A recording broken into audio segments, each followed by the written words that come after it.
Hello friend, एक बार फिर से आप सभी का स्वागत है मेरे YouTube channel world of Sanskrit में। आज हम लोग इस वीडियो के द्वारा संधि के बारे में पढ़ेंगे। तो चलिए शुरू करते हैं वीडियो।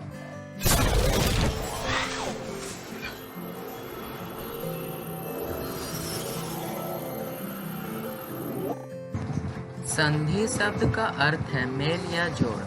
दो निकटवर्ती वर्णों के परस्पर मेल से जो विकार या परिवर्तन होता है वह संधि कहलाता है। अर्थात दो वर्णों के मेल से जो परिवर्तन होता है उसे ही संधि कहते हैं।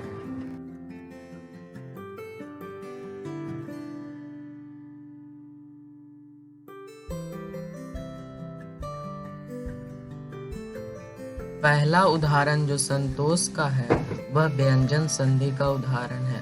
पहले हम स्वर संधि के बारे में पढ़ते हैं। से दूसरा उदाहरण में देव का अंतिम वर्ण अ है और इंद्र शब्द का प्रथम वर्ण ई है और दोनों वर्णों को मिलाने पर ए का प्रयोग हुआ और शब्द बना देवेंद्र। तीसरा उदाहरण में भानुदय का संधि विच्छेद भानु प्लस उदय है।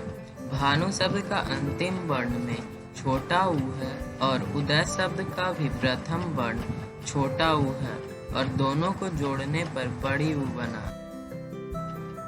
अब हम संधि के भेद के बारे में जानेंगे। संधि के मुख्य रूप से तीन भेद हैं, जो है स्वर संधि, व्यंजन संधि और विसर्ग संधि। स्वर संधि 5 प्रकार की होती हैं: दीर्घ संधि, गुण संधि, रिद्धि संधि, यन संधि, अयादि संधि। इस वीडियो में हम लोग दीर्घ संधि के बारे में विस्तार रूप से जानेंगे। दीर्घ स्वर संधि। दीर्घ संधि का सूत्र अकः स्वर्ण दीर्घ होता है। जब दो शब्दों की संधि करते समय अ या आ के साथ अ या आ हो तो आ बनता है। जब ई या बड़ी ई के साथ ई या बड़ी ई हो तो बड़ी ई बनता है। जब ऊ या ऊ के साथ ऊ या बड़ी ऊ हो तो बड़ी ऊ बनता है। इस संधि को हम ह्रस्व संधि भी कह सकते हैं, जैसे पुस्तक प्लस आलय पुस्तकालय बनता है। यहाँ अ प्लस आ मिलकर आ बनाते हैं। इस संधि को समझने के लिए हम कुछ और उदाहरण को देखते हैं। विद्याभ्यास। इस उदाहरण में आप देख सकते हैं कि विद्या का अंतिम वर्ण आ है और अभ्यास का प्रथम वर्ण अ है और दोनों मिलकर विद्याभ्यास में आ बनाते हैं, जो कि य के बाद उपयोग हुआ है। उसी तरह से आप दूसरा उदाहरण में भी देख सकते हैं। क्रम का अंतिम वर्ण अ है और अर्थ का भी प्रथम वर्ण अ है और दोनों मिलकर आ बनाते हैं, जो कि परमार्थ में म के बाद उपयोग किया गया है।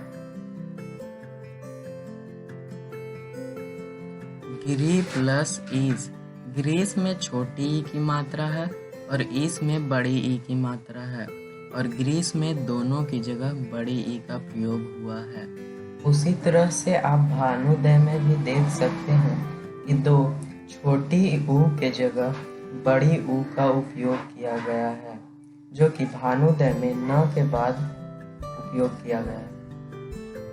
आप इन उदाहरणों को देखकर समझ सकते हैं कि जहाँ भी दो समान स्वरों का उपयोग किया गया है, वहाँ उसके उत्तर में दोनों के जगह बड़े स्वर का उपयोग हुआ है।